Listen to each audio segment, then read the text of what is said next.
Hello everyone welcome to my mini blog. So मुझे सकाल सकाल आई स्पेशल टी करनेली मत बहुत भल लगे रेगुलर मु करे। देन मु भूसी मिश्री पानी टी पी नेली। देन टी खजूर भी खाई देती। तापर इच्छा है टी मैंगो खावा को तो टी खाईदे। आम गछ आंब बहुत टेस्टी ता ना हूँ सुंदरी आंब बहुत टेस्टी लगे। आपण भी खाई ना नहीं मत कमेंट रे जनइबे।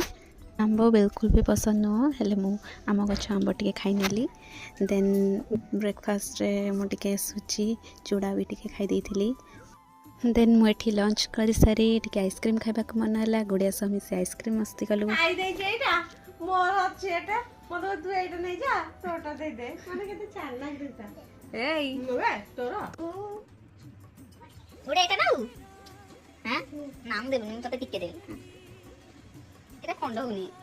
सेठी टिके इवनिंग रे चाउमीन खावा मन है तो बनईकी खाईदेली। आपण मानक वीडियो मोर केमती लगला please like share comment subscribe करने को भूलिए नहीं।